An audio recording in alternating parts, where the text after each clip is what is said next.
Yo nunca pensé que iba a llegar a unos Juegos Olímpicos, la verdad. Mucha gente siempre como que me lo decía de tú vales para esto, pero yo nunca me lo llegué a creer. Ángela Martínez pone a España en el mapa de la prueba de fondo por excelencia. ¿Qué supone para ti estar en unos Juegos Olímpicos? Pues la verdad que es un sueño, una lección de que no es como empiezas, como acabas.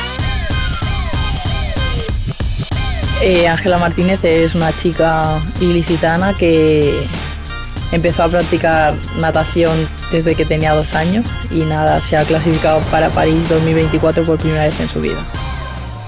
Pues el momento en que realmente empiezo a creer en el sueño de ir a París fue en el Mundial de Fukuoka, cuando conseguí top 11 y salgo del agua y bueno, mi entrenador súper contento y me dice: tú sabes lo que acabas de hacer, que si repites esto en el próximo mundial vas a ser olímpica, tal. Llegó el gran día y el gran momento de nadar y es verdad que todo el rato en mi cabeza me iba repitiendo la frase de los planes nunca salen perfectos, que es la que me había dicho mi seleccionador aquel día, y luego otra que la tarde anterior me había escrito mi psicóloga: pelea hasta la última brazada. Entonces yo me quedé con eso como, es verdad, me merezco no rendirme en ningún momento, y esas fueron las 2 frases que me iba repitiendo durante toda la carrera.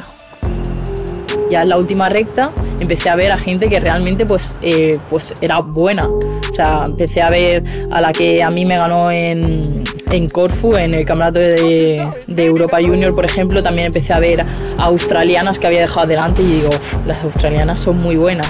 Entonces ya ahí como que toqué la placa y empecé a contar y digo, la 18. Into the finish chute they come. Them are absolutely charging. 20 meters to swim. Looking so strong with ever the slight lead. Ya salí del agua, me dijeron, no, que te has clasificado. Y ahí abracé a mi seleccionador. Mi entrenador no aparecía. Yo siempre le digo, ¿estás orgulloso de mí? Y siempre me dice que no. Entonces lo primero que le dije, ¿estás orgulloso de mí? Al verle, me dijo, sí. Ya cogí, llamé a mi madre y mi madre estaba llorando. Lo primero que le dije, me acuerdo que fue: ¿qué se siente al tener una hija olímpica?